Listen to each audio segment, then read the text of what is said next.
बात बताना तुम मेरे को कि शेयर बाजार में जो है प्राइमरी मार्केट में क्या होता है वो बता। जब कंपनी पहली बार शेयर आम पब्लिक को बेचता है उसको बोलते हैं प्राइमरी मार्केट। उसके बाद जब हम लोग शेयर खरीदते और आपस में खरीदा बिक्री कर, मेरा शेयर तेरे को, तेरा शेयर उसको बोलते हैं सेकेंडरी मार्केट। तो सेकेंडरी मार्केट में नया, अच्छा एक चीज और बोला मुझे, हाँ जैसे हम लोग कॉमन नाम यूज करते अभी, हाँ स्टूडेंट्स क्लियर हुआ, गांजा बच्चा लोग, वैसे ही हम लोग बच्चा यहाँ पे इक्विटी शेयर, प्रेफरेंस शेयर और डिवेंचर को एक ही नाम यूज करेंगे जिसको बोलते हैं बच्चा सिक्योरिटी।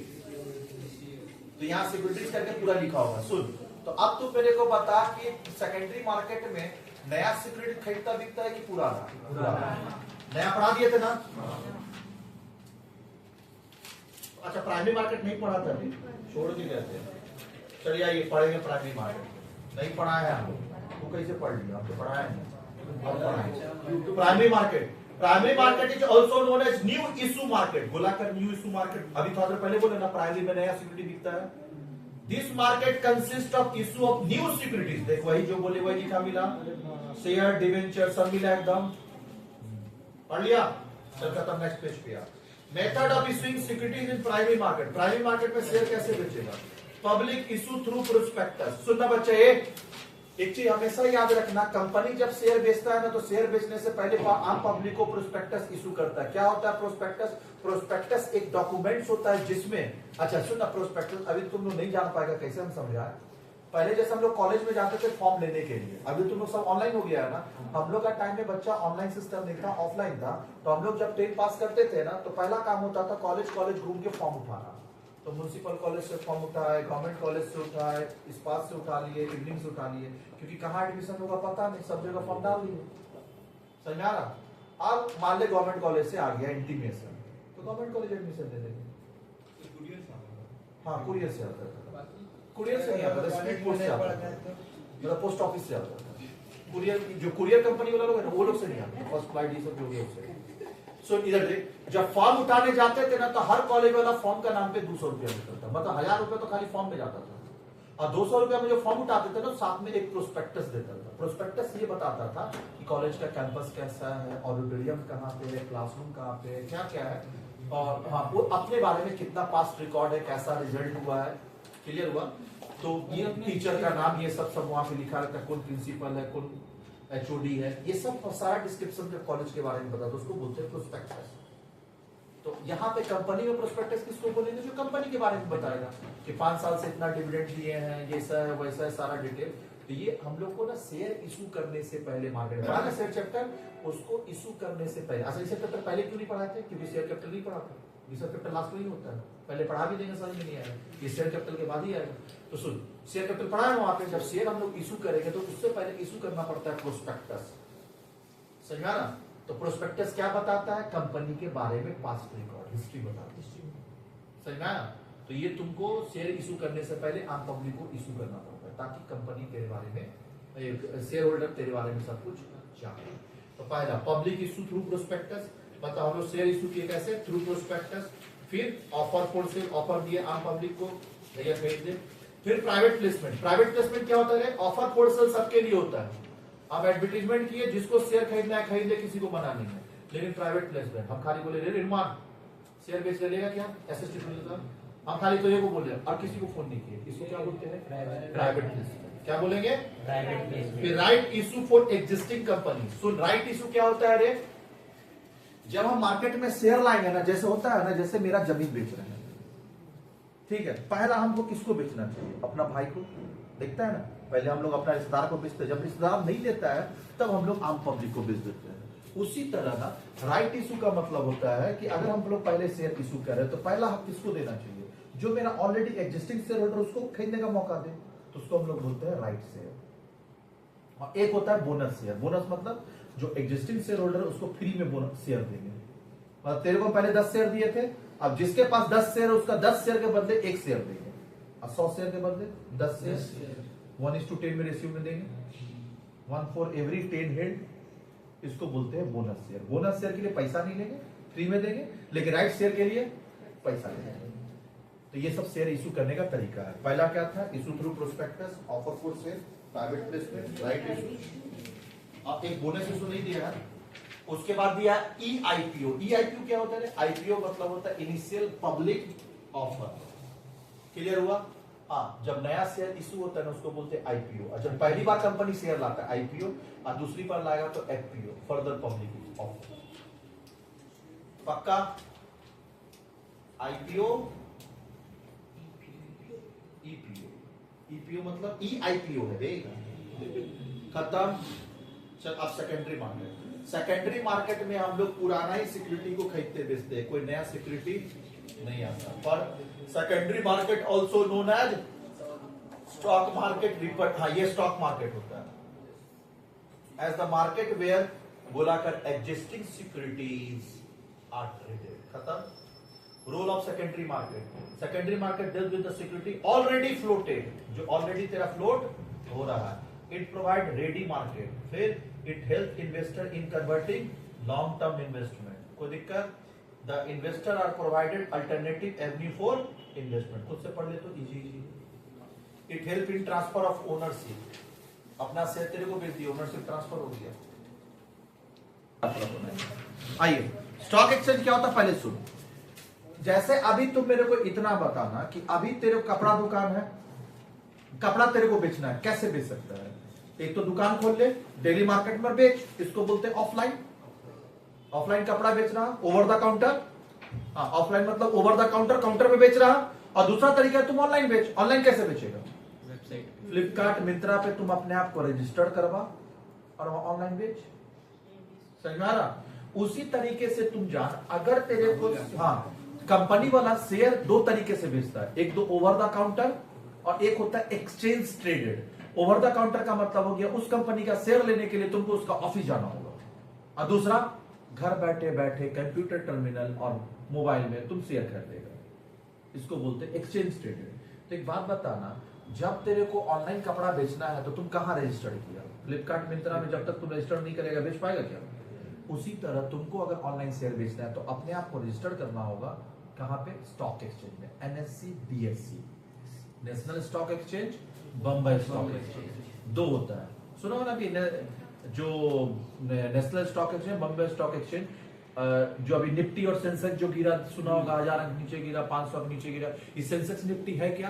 तो सुन बच्चा, स्टॉक एक्सचेंज है NSE, जहां पे 50 कंपनी का शेयर बिकता है, और BSE में 30 कंपनी का शेयर बिकता है, लिस्टेड है वहां पे।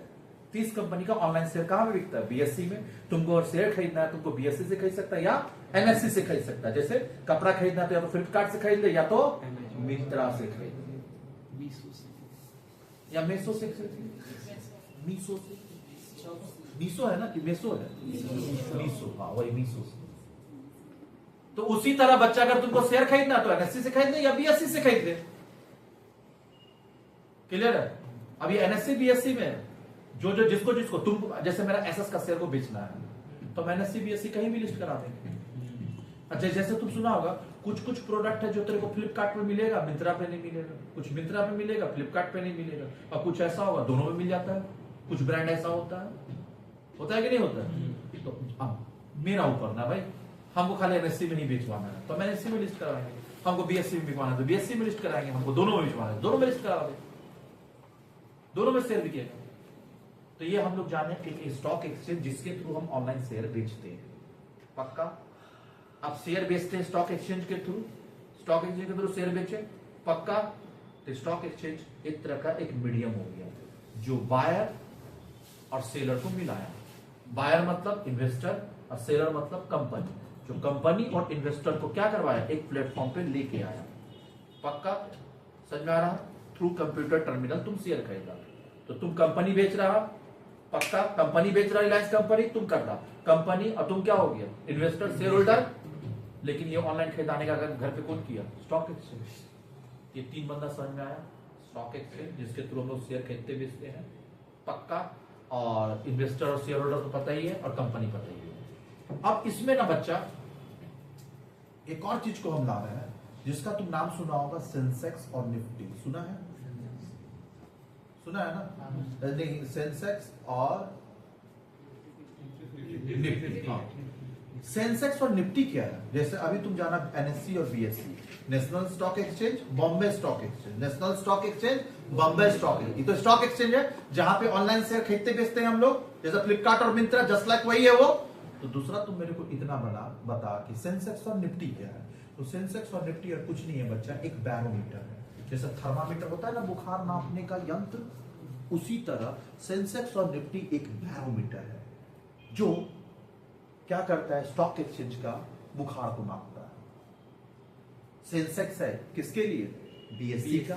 बीएससी कितना ऊपर जा रहा, कितना नीचे आ रहा, ये उसका बुखार को मापने का थर्मामीटर कौन सा है? सेंसेक्स। इसको बैरोमीटर बोलते हैं। क्या बोलते हैं? बैरोमीटर। अगर सेंसेक्स 50 अंक से नीचे गिरा, इसका मतलब बीएससी में डाउन चल रहा। निफ्टी में 1000 अंक नीचे गया, निफ्टी भी डाउन चल रहा। पक्का समझ में आ रहा? तो निफ्टी किसका बैरोमीटर है? एनएससी का। और सेंसेक्स किसका बैरोमीटर है? बीएससी का। तो एनएससी बीएससी कोई स्टॉक एक्सचेंज नहीं है। NSC BSc just like thermometer, जो बैरोमीटर है, जो किसका परफॉर्मेंस बताता है? एनएससी और बीएससी का परफॉर्मेंस बताता है। समझ में आ रहा? क्यों कैसा परफॉर्म करते हैं। पक्का ये समझ में आया? तो हम लोग एनएससी, बीएससी, सेंसेक्स, निफ्टी पूरा क्लियर हुआ, समझ में आ रहा? और एनएससी बीएससी को हम लोग क्या बोलते हैं? एनएससी बीएससी क्या है? Stock exchange. सेंसेक्स निफ्टी क्या है? बैरोमीटर है एनएससी बीएससी का। पक्का? अब एक प्लेयर को और ला रहे हैं, SEBI, securities and exchange board of India. ये क्या है? क्या है? आरबीआई। स्टॉक एक्सचेंज तो समझ में आया, ये क्या है? Is just like RBI. ठीक बोला है ये बच्चा। सिक्योरिटी एंड, सेबी का फुल फॉर्म होता है security and exchange board of India. SEBI, security and exchange board of India. SEBI क्या है? जैसे हर बैंक को कंट्रोल कौन करता है? आरबीआई। उसी तरह सेबी एक रेगुलेटरी बॉडी है। क्या है ये? रेगुलेटरी बॉडी है। सेबी एक रेगुलेटरी बॉडी है। सेबी क्या है? रेगुलेटरी बॉडी है। सेबी एक रेगुलेटरी बॉडी है जो इस शेयर बाजार में जितना भी बंदा लोग है, कोई भी गलती करेगा उसके ऊपर स्ट्रिक्ट एक्शन लेगा। जैसे सीबीआई सीआईडी नहीं होता है रे, एक्शन लेता है ना क्रिमिनल के ऊपर, उसी तरीका का स्ट्रिक्ट सिक्योरिटी, सेबी जो है security and exchange board of India, ये जो काम करता है एक रेगुलेटरी बॉडी का काम करता है। मान ले कंपनी कुछ काम खराब किया, जैसे सुना था ना बीच में अडानी का शेयर प्राइस गिर गया था, कुछ घपला हुआ था, 3-4 साल पहले स्कैम हुआ था, क्लियर हुआ, तो उसके ऊपर एक्शन कौन लिया? सेबी। मान ले इन्वेस्टर कुछ गलती किया तो सेबी। सुना था ना ये हर्षद मेहता कांड स्कैम 1992, उसके ऊपर एक्शन कौन लिया था? सेबी। स्टॉक एक्सचेंज गलती किया, जैसे स्टॉक एक्सचेंज वाले बच्चा हम लोग का 2 फेमस है, तो 2 ही नहीं है, इंडिया में बहुत सारा स्टॉक एक्सचेंज है। Kolkata stock exchange, Patna stock exchange, Patna में भी स्टॉक एक्सचेंज है, कोलकाता में भी स्टॉक एक्सचेंज है, लेकिन फेमस 2 हुआ। मुंबई जो इतना हाईफाई हुआ है ना बच्चा, वो बम्बई बीएससी के वजह से। एनएससी से ज्यादा पूरा वर्ल्ड में नाम किसका है? बीएससी का। तो मुंबई जो है ना महाराष्ट्र बच्चा, इतना हाईफाई जगह है, वो सब वहां एक से एक चीज है। बॉलीवुड ही नहीं है बच्चा जिसकी वजह से वो फेमस है, ये बीएससी के लिए पूरा कंट्री को कंट्रोल करता हूं वहां से, बीएससी से। अच्छा एनएससी बीएससी से क्या पता चलता है? एक तरह की इकोनॉमी तेरा कैसा परफॉर्म करो, एनएससी बीएससी से पता चलता है। चल ना। और एक चीज याद रखना बच्चा, शेयर हम लोग खरीदते स्टॉक एक्सचेंज के थ्रू, एनएससी बीएससी से, तो याद रखना कहीं कोई भी कंट्री में अगर वॉर डिक्लेयर हो गया ना, तो ये दोनों पहले बंद करता है। जैसे रूस में, समझ में ना, वहां का जो स्टॉक एक्सचेंज है, जैसे यूक्रेन के साथ वॉर डिक्लेयर हुआ था ना, तो वहां का जो भी वहां का था स्टॉक एक्सचेंज, वो धड़ाम धड़ाम गिर रहा था। गिरते गया तो कंट्री तो बर्बाद हो जाएगा, इसलिए उसको बंद कर दिया। तो वापिस से जब नॉर्मल होगा वो कंट्री, तो यूक्रेन का भी और यहाँ का भी वापिस से फिर क्या करेगा? स्टॉक एक्सचेंज चालू करेगा। हर जगह, पाकिस्तान में भी है कराची है स्टॉक एक्सचेंज, जैसे हम लोग का है ना बॉम्बे स्टॉक एक्सचेंज, तो वहां पे पाकिस्तान में कराची स्टॉक एक्सचेंज। समझा ना? हाँ, वर्ल्ड का सबसे गिरा हुआ स्टॉक एक्सचेंज वही है, कोई नहीं लगाता पैसा, जानता है डूब जाएगा, कोई नहीं लगाता, पैसा डूब जाएगा। वर्ल्ड में बीएससी का है ना, बीएससी में बहुत आदमी पैसा, एनएससी का उतना नाम नहीं है, बॉम्बे स्टॉक एक्सचेंज का। और ये बॉम्बे स्टॉक एक्सचेंज कंट्री का नहीं है, स्टेट का है, महाराष्ट्र का है। कोलकाता का तो नहीं हुआ फेमस, बर्बाद हो गया। सही बात है। तो बम्बे महाराष्ट्र का है, सही बात है। आइए पटना, पटना भी तो फेमस नहीं हुआ, कहाँ हुआ? कोई नहीं लगाता पैसा, डूब जाएगा। सही बात है। कोलकाता में क्यों नहीं लगाता? डूब जाएगा। हाँ तो सही, क्योंकि वहां पे जो कंपनी है उतना अच्छा कंपनी नहीं है। अच्छा कंपनी दो ही जगह है, कहाँ पे? एनएससी और बीएससी। अरे भैया समझ ले, सीधा बात है, पानपोस भी सब्जी मार्केट है और तेरा ट्रैफिक गेट भी है, तो बहुत सारा आदमी ट्रैफिक गेट जाता है ना अच्छा सामान लेने के लिए। हाँ इस हम लोग का राउरकेला एरिया में सस्ता और अच्छा सब्जी ट्रैफिक गेट है, डेली मार्केट नहीं है। डेली मार्केट सस्ता है लेकिन अच्छा नहीं है। अच्छा रेट का मामले में डेली मार्केट सस्ता है, ट्रैफिक गेट डेली मार्केट से थोड़ा महंगा है लेकिन तेरा एरिया से सस्ता होगा। मतलब पानपोस कलुंगा ये सब जितना है उस सब एरिया से ट्रैफिक गेट कंपेयर करेगा तो सस्ता है लेकिन डेली मार्केट से थोड़ा सा महंगा है। डेली मार्केट सब्जी खरीद ट्रैफिक गेट खरीद थोड़ा महंगा पड़ेगा लेकिन वहां ताजा मिलता है। उसी तरह बच्चा एनएससी बीएससी में अच्छा कंपनी इसलिए फेमस है। और कोलकाता स्टॉक एक्सचेंज अब समझ में आया? चल तो अब हम लोग पूरा बात करेंगे। स्टॉक एक्सचेंज जहां पे शेयर ऑनलाइन बिकता है, लेकिन स्टॉक एक्सचेंज एक मीडियम है जिसके थ्रू शेयर बिकता है, लेकिन बेचता कौन है? कंपनी, खरीदता है इन्वेस्टर। ये सारा बॉडी को एक रेगुलेटरी बॉडी क्या करता है? मैनेज, जिसका नाम है security and exchange board of India.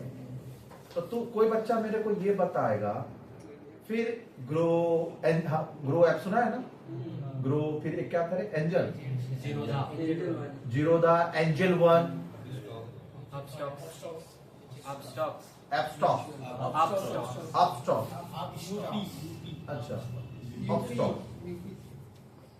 अच्छा हाँ यही angel grow, angel one, grow, Upstox, Zerodha और क्या कह रहे हैं? All in trade, ऑलम trade.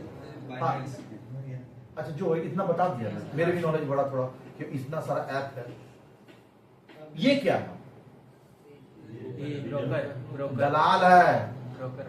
NSC BSc का वेबसाइट से शेयर तुम नहीं खरीद सकता। जैसे हम तेरे को बता रहे हैं, टाटा कंपनी का वेबसाइट से, समझ में आ रहा, तुम कोई स्पेयर पार्ट्स नहीं खरीद सकता। खरीदेगा? टाटा कंपनी का वेबसाइट से स्पेयर पार्ट्स कौन खरीदेगा? उसका डीलर, एजेंट। बलराम मोटर पानपोस के पास, भैया तुमको एक्सेस थोड़ी दे देंगे हम, सब ऑनलाइन ऑर्डर मार। दूसरा एक बात बताना, सुनना फ्लिपकार्ट में जो है ना बच्चा, दो एक्सेस होता है। एक होता है कस्टमर एक्सेस जो तुम विंडो सर्च करता है, लेकिन वहां वेबसाइट में डालता कौन है? हर कंपनी वाले लोग अपना अपना डालता होगा ना, वो एक्सेस तुम लोग को दिए हैं क्या? तो बिजनेसमैन को देते हैं ना। दूसरा और एक बात बता रहे हैं, एसबीआई बैंक किया है, पैसा जमा करने के लिए लैपटॉप को, उसका कंप्यूटर को तुम घुमा लेता होगा, अपने करता होगा, क्या दिए हैं एक्सेस? नहीं नहीं थोड़ी कम दीजिए कंप्यूटर, पैसा जमा करना। अगर ऐसा दे देगा तो तुम लोग तो करोड़ों करोड़ जमा करेगा बिना पैसा दिए। मतलब समझ में आ रहा हम क्या बोलना चाह रहे हैं? यानी एनएससी बीएससी का वेबसाइट को आप एक्सेस नहीं कर सकते, उसका जो करेगा उसका मेंबर करेगा। तो मेंबर उसका बनना पड़ता है एनएससी बीएससी का, तब जाके उसका आपका वेबसाइट का एक्सेस मिलेगा। समझ में आ रहा? तो अभी ऑनलाइन जमाना छोड़ दे, क्योंकि आज के में ऑनलाइन आ गया ना, तब से पढ़ाना और मेरा मुश्किल हो गया, ऑफलाइन समझाना ज्यादा ही था। सुन, पुराने जमाने में भी शेयर बिकता था जब ऑनलाइन नहीं था, ये सब ऐप नहीं था, angel grow, angel one, clear हुआ? तो ये सब पहले ऐप नहीं था, तो हम लोग शेयर कैसे खरीदते थे? तो हम लोग ब्रोकर जाते थे, ब्रोकर मार्केट में होता था। जनरली वो चार्टर अकाउंटेंट ही रहता था, जो कि एनएससी बीएससी का एक मेंबर बनता था, पैसा देके बनना पड़ता है। फिर हम लोग वहां जाते थे, भैया मेरा थोड़ा एनएससी से शेयर खरीद दीजिए, तो तेरा नाम पे वो शेयर खरीद देगा। तो वो जो ब्रोकर होता था ना, उसका जगह लिया है कौन? ये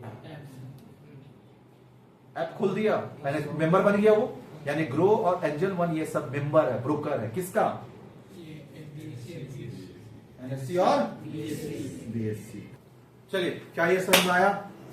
यानी पहला बात, जितना भी ऐप है वो दलाल है, जो कि मेंबर है किसका? एनएससी और बीएससी। अब ये पूरा स्टोरी समझ में आया कैसे शेयर बाजार घूमता है? हाँ, ये नॉलेज अभी तक नहीं था आपका, क्लियर हुआ? ये क्लियर करने के लिए हम इतना सारा क्या है स्टोरी बना। ये चीज जल्दी किसी के बुद्धि समझ में नहीं आता है, सुलझाना इसके बुद्धि को बहुत मुश्किल है। लेकिन अब बता, कोई दिक्कत होगा तो एक बार रिवीजन। स्टॉक एक्सचेंज एक विंडो प्रोवाइड करता है जिसके थ्रू आप शेयर बेचते खरीदते हैं। लेकिन वो विंडो आप नहीं खोल सकते, जैसे एसबीआई बैंक का विंडो आप नहीं खोल सकते, उसी तरह उसका विंडो आप नहीं खोल सकते, दलाल बनना होगा।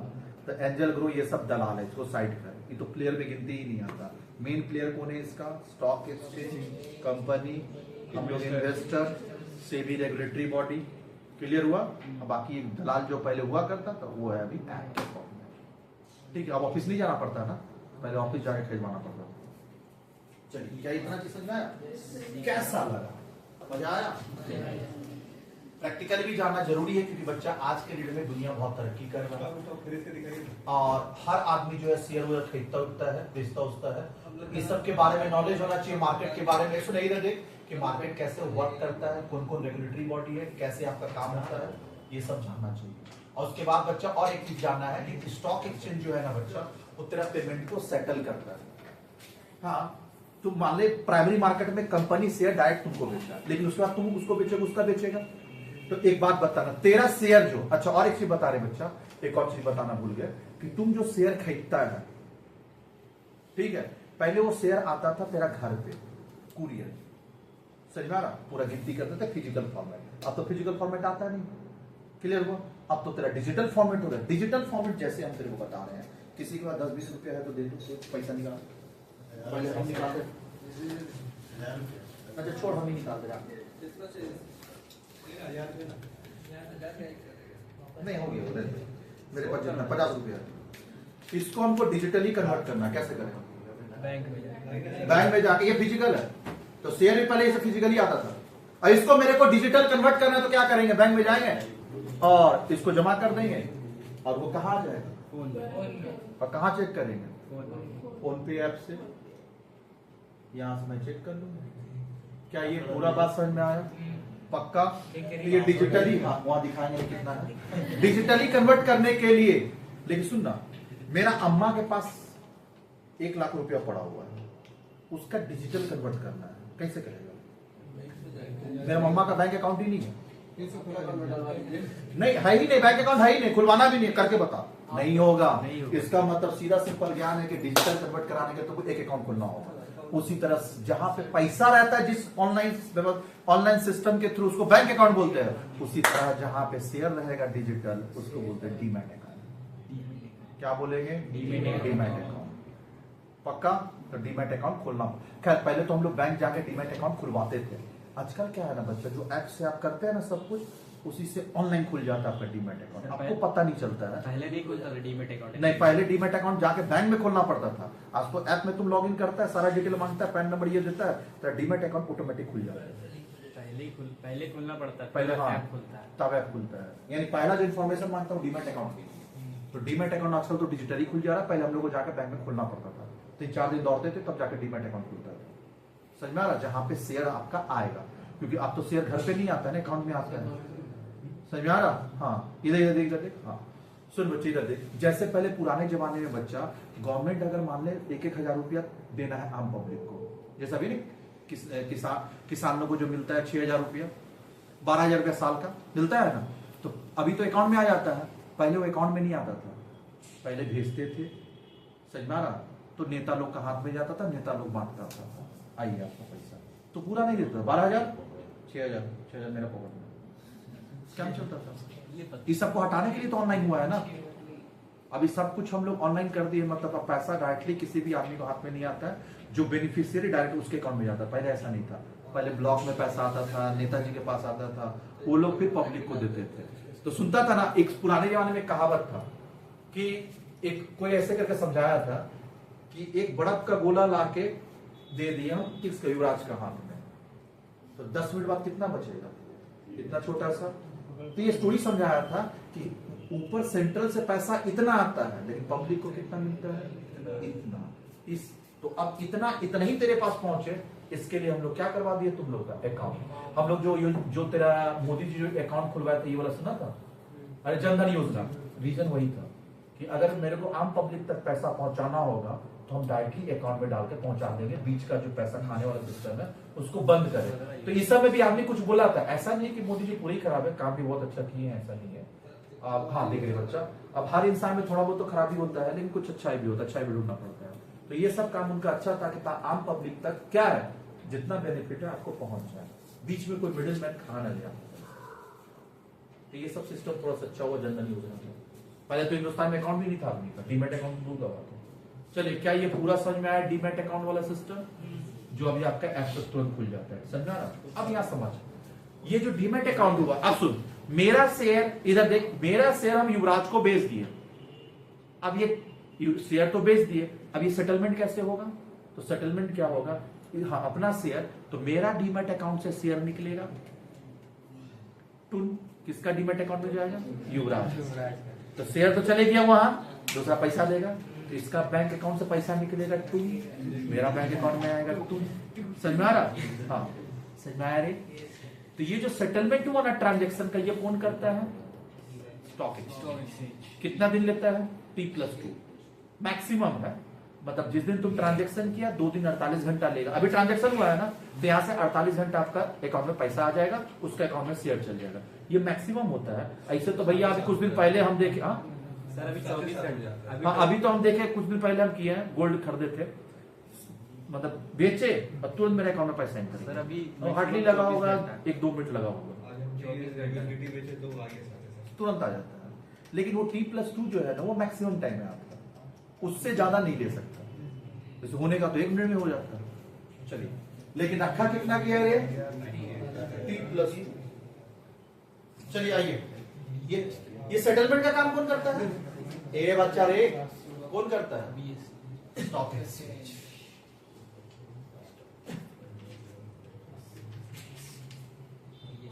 चलिए आगे, चलिए बच्चे, हाँ हम लोग आगे पढ़ेंगे। पढ़िए, stock exchange. Stock exchange are organised and regulatory market for various securities issued by corporate sector and other institution. कौन शेयर इशू करता है? Corporate sector and other institution. किसके थ्रू रे? स्टॉक एक्सचेंज के थ्रू। ये एक मार्केट हो गया, आगे पढ़ लीजिए।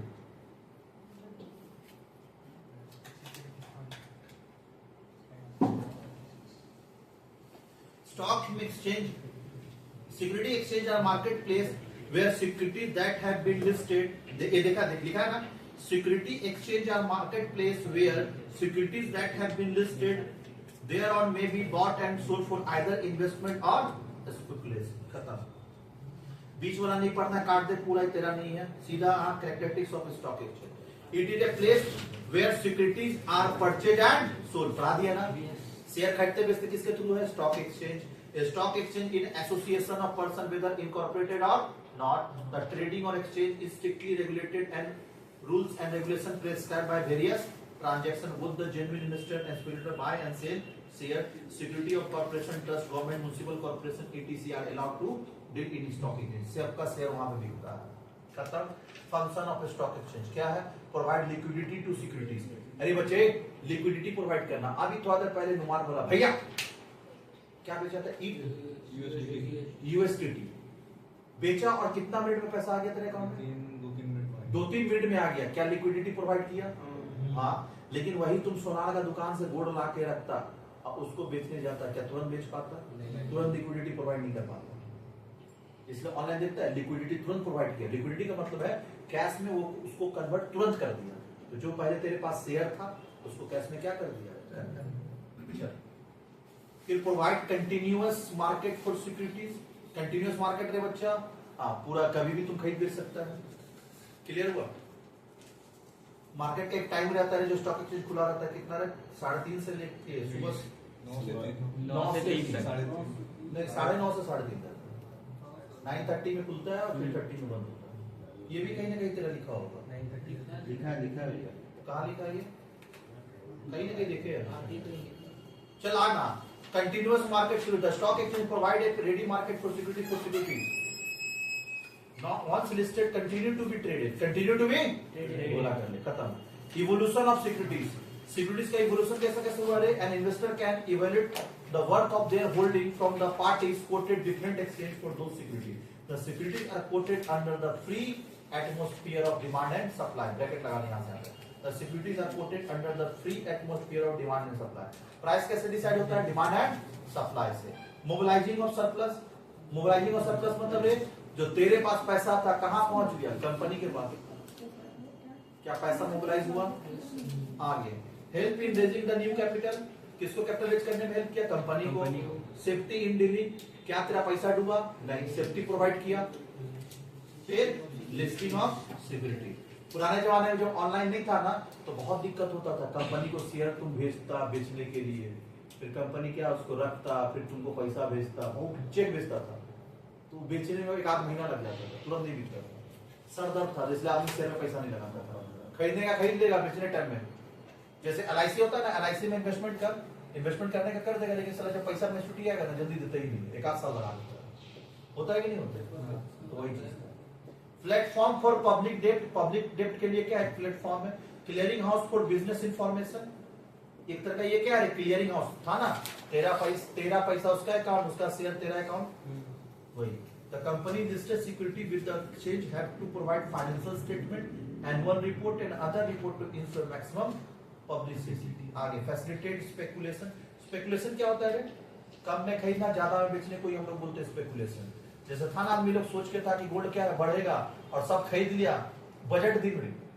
बजट दिन में कम से कम अरबों का सोना का डीलिंग हुआ होगा पूरा इंडिया में, और नुकसान भयानक लगा है सबको, समझ में आ रहा? और उसका बजट आते ही शाम से गिरना चालू हो गया। कितना हमको नींद नहीं आ रहा होगा, लुटिया डूब गया, समझ में आ रहा? हमको भी बहुत सारा आदमी बोला कि खरीद ले, बोले नहीं कर दूंगा। हमको सीतारमन जी पे पूरा भरोसा है, ऐसा बजट पास करेंगे कि फिर से गिरेगा शेयर बाजार। हाँ, सीतारमन जी जितना बार भी बजट पास किए शेयर बाजार गिरे ही गिरे। उनका बजट में दम नहीं रहता, इसलिए शेयर बाजार बढ़ते ही नहीं। सही में ना? वैसा फाइनेंस मिनिस्टर रहेगा तगड़ा वाला, तब भरोसा होगा तो गेम खेलेंगे, पहले लगा देंगे और कल होकर बेच देंगे। वैसा फाइनेंस मिनिस्टर अभी इंडिया में बना नहीं। कुछ ऐसा प्लान देगा, रूल्स एंड रेगुलेशन सही होगा, तब ना तेरा शेयर मार्केट बढ़ेगा। अभी तो इंडियन जो मार्केट है ना बच्चा, भी बहुत वोलेटाइल है। हम लोग तभी कराची स्टॉक एक्सचेंज को बोल रहे थे थोड़ा देर पहले, लेकिन अपना जो NSE BSE है ना, वो भी पिछले 3 साल से बहुत बुरा हाल है। हाँ, पूरा वर्ल्ड का ही बुरा हाल है, खैर बोलेगा तो। और वर्ल्ड का पूरा बुरा हाल करने का रीजन भी क्या है? अपना US ही है। इतना सारा ताम झाम कर दिया है ना कि मार्केट स्टेबल हो ही नहीं पा रहा, किसी को किसी पे भरोसा ही नहीं है ना। क्या बोला? मार्केट गिर रहा है, किसी पे किसी का भरोसा नहीं है। US क्या नेक्स्ट स्टेप लेगा किसी को नहीं पता। और मार्केट स्टेबल करने में क्या है बच्चा? वही लोग का हाथ होता है, गिराएगा उठाएगा सब वही लोग। चला टाइप्स, अब हम लोग बात करेंगे बच्चा कैपिटल फॉर्मेशन। अच्छा, फैसिलिटेशन स्पेकुलेशन तो समझा दिए ना, कम में खरीदना ज्यादा में बेचना, क्या बोलते हैं? स्पेकुलेशन। फिर बच्चा कैपिटल फॉर्मेशन। कैपिटल फॉर्मेशन क्या होता है? सुन बच्चा, इधर देख। बोलता है एक कंट्री में प्लांट एंड मशीनरी बैठने से, इंडस्ट्री बैठने से कैपिटल फॉर्मेशन होता है। कैपिटल फॉर्मेशन जैसे हम तेरे को बता रहे हैं, एक बैंकिंग सिस्टम समझ, पढ़ा है इंश्योरेंस एंड बैंकिंग, बचपन में याद होगा। बैंक का काम होता है डिपॉजिट लेना, लोन देना। तेरे से डिपॉजिट लिए, कंपनी को लोन दिए, कंपनी को लोन दिए तो कंपनी पैसा लेके करेगा क्या? फैक्ट्री बैठाएगा, फैक्ट्री बैठा के क्या जनरेट होगा? एम्प्लॉयमेंट, और एम्प्लॉयमेंट से लोगों के हाथ में क्या आएगा? इनकम बढ़ा, GDP बढ़ा। तो इसका मतलब इसी प्रोसेस को बोलते हैं कैपिटल फॉर्मेशन। ये कैपिटल फॉर्मेशन तेरा इंडस्ट्री बैठने से हुआ कि तेरा बंगलो बनाने से हुआ? इंडस्ट्री। मान ले बच्चा, कोई आदमी 200 करोड़ का फैक्ट्री का जगह 200 करोड़ लगा के, जैसे मान लेना बच्चा इधर देख, जैसे अंबानी जी 10,000 करोड़ अपना खर्चा किए थे एंटीलिया पे, जो मुंबई में बना है। तुम बता, क्या उससे कैपिटल फॉर्मेशन हुआ कंट्री का? नहीं। थोड़ा बहुत मतलब क्या? मान ले तेरा सिंपल एग्जांपल है, मेरे पास 200 करोड़ है, 200 करोड़ का एक फैक्ट्री बैठाएगा ना तो कम से कम नहीं कुछ तो 5,000 आदमी को जॉब मिलेगा। लेकिन 200 करोड़ का बंगलो बनाएंगे, कितना आदमी को जॉब देगा? 100 आदमी नहीं, 10 आदमी बहुत हो गया। झाड़ू पोछा, कुक और गाड़ी धोने वाला। हाँ, बनाने टाइम छोड़, उसके बाद रेगुलर का बात कर, वो तो बनाने टाइम हो गया। कितना आदमी को जॉब देगा? 10 आदमी बहुत हो गया, झाड़ू पोछा के लिए यही रखेगा ना। लेकिन अगर वही 200 करोड़ का एक फैक्ट्री खोलते तो 5,000 आदमी को 365 दिन रोजाना मिलेगा। तो इसको हम लोग बोलते हैं, जो घर में BMW खरीदते हैं हम लोग, और जो पर्सनल एसेट खरीदते हैं, उससे कंट्री का कैपिटल फॉर्मेशन नहीं होता, एम्प्लॉयमेंट जनरेट नहीं होता। जिससे एम्प्लॉयमेंट जनरेट होगा वही कैपिटल फॉर्मेशन होगा। Industry, plant and machinery. तो बताना बच्चा, ये जो शेयर मार्केट है क्या कैपिटल फॉर्मेशन नहीं करता है? हाँ, हम लोग को पैसा लेके किसको देता है? कंपनी। और कंपनी क्या बैठाता है? Industry, factory. और उससे क्या जनरेट होता है? एम्प्लॉयमेंट। उसी को क्या बोलते हैं? Capital formation. पढ़ा दिया ना? फिर क्या बोला है? स्टेबलाइजिंग प्राइस, प्राइस को स्टेबल करना किसका काम होता है? स्टॉक मार्केट का, जो कि अभी नहीं है। ये फीचर्स तो अभी गलत हो रहा 3 साल से। अच्छा, पूरा वर्ल्ड मार्केट का सुधरने का भी चांसेस हमको नहीं लग रहा कि आने वाला 5 साल तक है। सर ग्लोबल क्राइसिस आएगा बता रहे। अभी हमको लग रहा है 5 साल तक मार्केट नहीं सुधरेगा। जब तक ट्रंप नहीं हटेगा तब तक मार्केट नहीं सुधरेगा। अबे पूरा वर्ल्ड में अभी वर्ल्ड लीडर कौन है? वही तो है, पुतिन तो अपनी भिड़ा हुआ है यूक्रेन के साथ, और है कौन दमदार नेता पूरा वर्ल्ड? हाँ, यूएस से ही तो पूरा वर्ल्ड मूव करता है।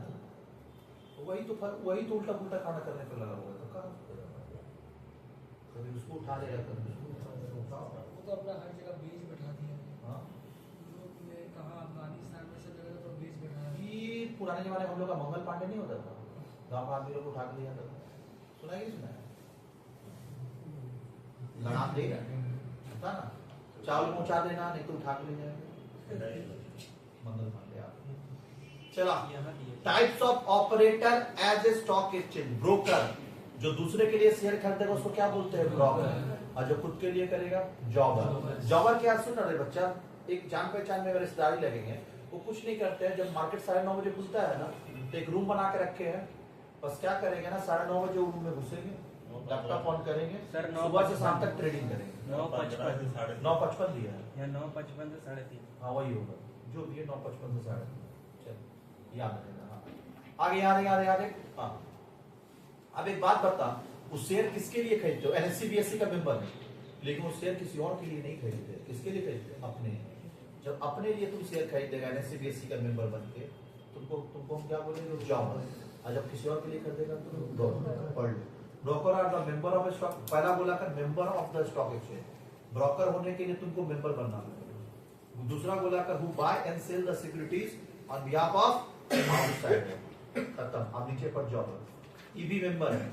Jobber, these are the member of a stock exchange, who buy and sell the securities on their own behalf। खत्म? समझ में आ रहा?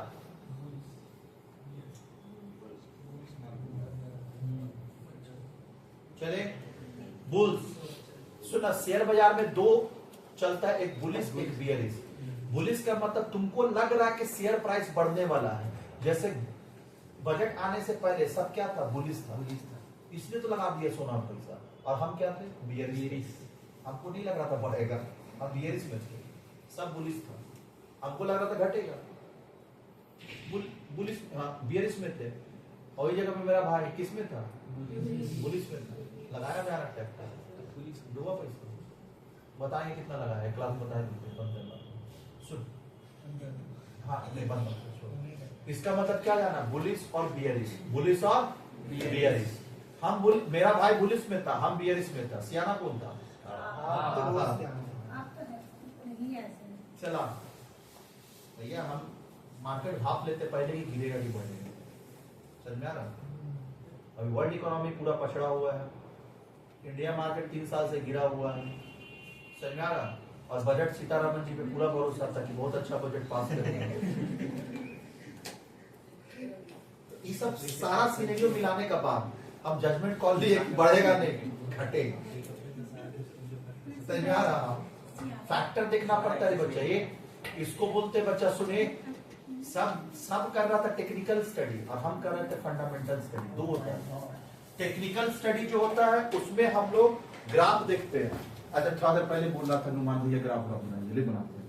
ये देख, बढ़ रहा तो बढ़ेगा ही, लेकिन भैया बढ़ने का भी एक लिमिट हो, दूसरा डिक्लाइन करेगा। एक फेज होता है, मैच्योरिटी फेज।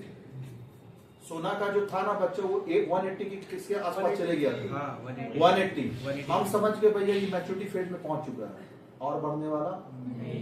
बहुत सारा फैक्टर एनालाइज किया। पहला तो global market, Indian market past 3 years. समझ में आ रहा? उसके बाद गोल्ड प्राइस बढ़ के पूरा पहुंच चुका था 184। तो हम समझ गए कि जो अपने पिक पे है, पिक मतलब मैच्योरिटी लेवल पे पहुंच चुका है। एक इनिशियल लेवल और लास्ट में मैच्योरिटी लेवल होता है। हम ग्राफ भी स्टडी किए, ऐसा बात नहीं है, नॉर्मली ये मैच्योरिटी लेवल पे है। समझ में आ रहा? ये अभी डिक्लाइन करेगा। लोगों को लगा था कि यहाँ से क्या करेगा? बढ़ेगा। अब मेरे को लगा तो यहाँ से घटेगा, क्योंकि वो मैच्योरिटी फेज में पहुंच चुका था ऑलरेडी। ऐसा भी क्या गोल्ड में है जो हम 10 लाख तक पहुंचा दे? सला खाने का काम में आता है क्या? हाँ, क्या काम में आता है? कोई काम का नहीं है। समझ में आ रहा? हाँ, गोल्ड रिजर्व सबसे ज्यादा यही पर है। इंडिया में रीजन है कि हम लोग शादी विवाह में इतना गोल्ड यूज करते हैं, तो रहेगा ही नहीं। गोल्डन बर्ड है ना इसीलिए। समझ में आ रहा? हाँ, गोल्डन ब्रदर है इसलिए। पहले और था लूट के लिए गया। सुन, अब यहाँ ध्यान दे, हम लोग इंडिया में गोल्ड रिजर्व पूरा वर्ल्ड से ज्यादा होने का रीजन एक ही है कि हम लोग शादी ब्याह में भर भर के गोल्ड यूज करते हैं। 10-20 लाख का गोल्ड तो ऐसे यूज करते थे सिंपल शादी में, और इतना सारा शादी हो रहा है, गोल्ड ही गोल्ड है। फॉरेन कंट्री में थोड़ी गोल्ड चलता है वहाँ, नहीं समझ में आ रहा? वहाँ तो फूल दिया जाता है, गोल्ड थोड़ी। फूल से काम होता है। चला, हाँ, वहाँ डेकोरेशन में खर्चा होता है, हम लोग सोना में करते हैं। अभी तो फिर हम लोग दिखावा में थोड़ा आ गया है, लेकिन पुराने जमाने तो भैया शादी पूरा सिंपल होता था। एक समियाना खाली लगता था, दरवाजे पे एक समियाना लगेगा और 50 तो चेयर लगेगा और टेबल लगेगा, बैठा के खिलाएंगे और कोई सजा धजा कुछ नहीं, बस खाओ पियो निकलो, खत्म हुआ। तो बुलिश बियरिश, अच्छा बियरिश बुलिश को एक बोलता है तेजी वाला और बियरिश को बोलता है मंदी वाला। बोला कर ले, तेजी वाला मंदी वाला। फिर क्या है स्टैक? क्या होता है स्टैक? स्टैक क्या है? सुनना, स्टैक का मतलब है, सुनना ना, शेयर अलॉटमेंट पढ़ चुका ना, शेयर कैपिटल चैप्टर। शेयर का हम अप्लाई किए, अलॉटमेंट नहीं लिए। शेयर अलॉट अपना नाम पे नहीं लिए, अप्लाई किए थे, और हमको पता था कि ये शेयर का प्राइस जो है वो बढ़ने वाला है पक्का। जैसी कंपनी शेयर अलॉट करेगा, ये 10 का शेयर 20 में होगा अलॉटमेंट के टाइम पे, तो हम एप्लीकेशन किए और हम लेनी नहीं है, हम युवराज को बेच दिए, अपना प्रीमियम खा लिया। होता है ना, कोई सामान हम लोग देखते हैं फिर बोलते तुम भी ले ले, अपने को फायदा नहीं आ रहा था तुम भी ले ले, मंगाया तुमको दे दिए, अपना कमीशन बन गया। उसी को हम लोग बोलते हैं स्टैक। स्टैक का मतलब है अप्लाई करेंगे, हमको लग रहा है फ्यूचर में बढ़ने वाला, लेकिन अलॉटमेंट हम नहीं लेंगे, किसी और को करवा देंगे। क्लियर हुआ?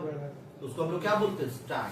Stack is a cautious speculator, बोला का cautious speculator in stock exchange. He apply the share in new company and expect to sell them in a premium. If he gets an allotment, he select those company whose share is more demand and likely to carry premium.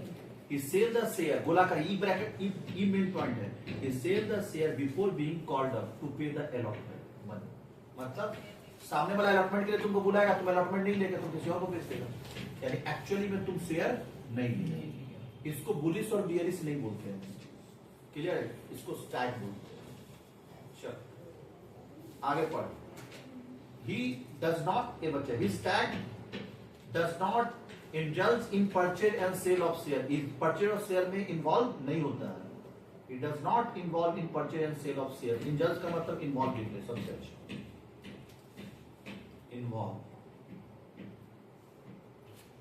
being called to, हाँ, share in the market, like bull and bearish. He realized that only allotment of security to him. He apply for large number of shares so that he gets more allotment even if there is a heavy oversubscription. कोई दिक्कत? Lambda, lambda क्या होता है? जो चीज तेरे पास नहीं वो मार्केट में बेच दिया। मेरे पास BMW नहीं है, BMW बेच दिया। क्या ऐसा हो सकता है? रियल में नहीं होता, शेयर बाजार में होता है। तेरे पास शेयर नहीं है, तुम शेयर बेच दिया, मान ले। अब हाँ, शेयर बेच दिया तो किसी से लेके बेचना होगा। अरे जैसे मेरे पास, सुनो जैसे यहाँ तो नहीं चलता है, अब ये सब गांव देहात में जाएंगे ना, तो मान ले मेरे घर में चावल नहीं है, खेती में लगाए होगा, किसान लोग फार्मर लोग ज्यादा करता है।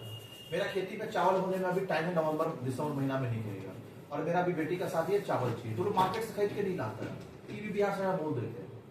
अब इसको हम बोले ए नुमान तेरे पास चावल है क्या, तो दे दे मेरे को, लेके अपना काम कर लिए पक्का, और फिर जब खेती काटेंगे तो उसको रिटर्न कर देंगे। उसी तरह मान ले अभी चावल का मेरे को कोई अच्छा व्यापारी आ गया जो बोला रेट अच्छा दे रहा है, नॉर्मल मार्केट में चला 40 का, बोला 50 का दे देंगे, और मेरे पास है नहीं, बेचे कैसे, तो नुमान से लेके बेच देंगे, और फिर जब खेती में होगा तो दे देंगे, कमा लिया पैसा। तो उसी तरीके का शेयर हम मान ले, इधर इधर दे, हम बेच देंगे, लेकिन सामने वाले को खरीद के देना होगा। कब? एक डेट फिक्स रहता है वहां पे, उस डेट में तुमको खरीद के देना होगा। अब उस डेट में देख रहा है कि शेयर मार्केट में है ही नहीं, तो तू खरीद के कहां से देगा? जैसे बच्चे इधर देख, हाँ बाढ़ आया, पूरा खेती बर्बाद हो गया, अनुमान को दे पाए ना चाहो। सेम सिचुएशन था कि शेयर आप मेरे पास मार्केट में खरीदने गए, कहीं है ही नहीं जो खरीद के दे। ऐसा सिचुएशन को बोलते हैं लैंड बैंक। क्या बोलते हैं? Land bank.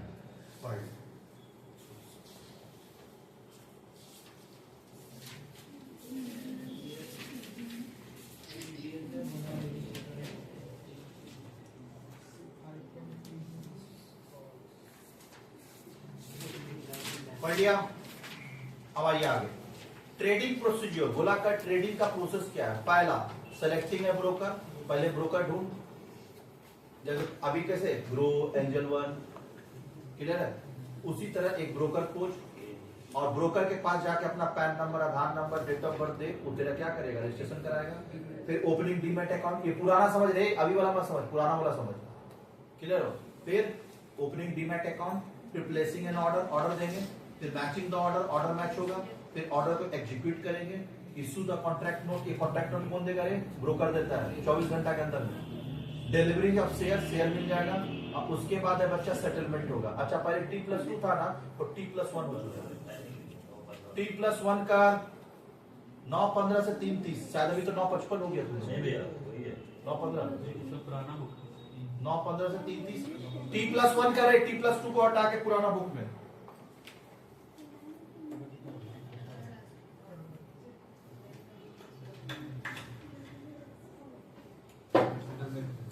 New trading procedure को काट नहीं पड़ना है, समझ में आया? काट दे, वही वाला लिख के आना। आजा डिपॉजिटरी या डिमैटेरियलाइजेशन, ये बच्चे अब ये सब ना बच्चा याद नहीं होगा, तुम अगर करना भी चाहेगा तो इसे हम बोलेंगे काट दे मत पढ़, क्लियर हुआ? हाँ कितना थ्योरी पड़ेगा, अभी और भी बचा होगा, इसको काट मत पढ़।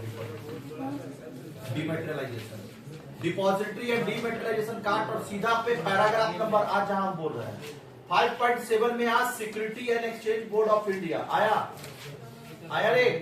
हाँ खाली इसका पढ़। ऑब्जेक्टिव ऑफ सेबी आएगा एग्जाम में लिखना, क्या क्या ऑब्जेक्टिव है सेबी, क्या बता? रेगुलेटरी बॉडी जो स्टॉक शेयर मार्केट को क्या करता है? रेगुलेट। पढ़ ले।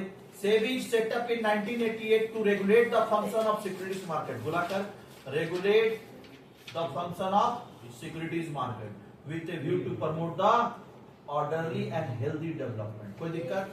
ऑब्जेक्टिव ऑफ सेबी, क्या ऑब्जेक्टिव है रे? Protect interest of investor, promotion and development of securities market, regulating securities market, mobilising and allocation of resources, providing facilitate to intermediate. Easy है ना पॉइंट? खत्म। फंक्शन ऑफ सेबी, सेबी का काम क्या क्या है? प्रोटेक्टिव फंक्शन, रेगुलेटरी फंक्शन, पहले मोटा मोटा पॉइंट, प्रोटेक्टिव, रेगुलेटरी, डेवलपमेंट, कितना फंक्शन हुआ? 3। प्रोटेक्टिव में प्रोटेक्शन देना, किसको देना रे? Price rigging. अरे कोई होता है जबरदस्ती का प्राइस रिगिंग का मतलब, अभी सोना में क्या हुआ खाली इतना बता दो, एक प्राइस रिगिंग हुआ, जबरदस्ती का मैनिपुलेट करके प्राइस को बढ़ा दिया गया। 184 का होना ही नहीं चाहिए। सोना हाईएस्ट टू हाईएस्ट 1.20, गोल्ड अभी के जमाने में 1.20, इससे ज्यादा का गोल्ड औकात नहीं रखता, समझ में आ रहा?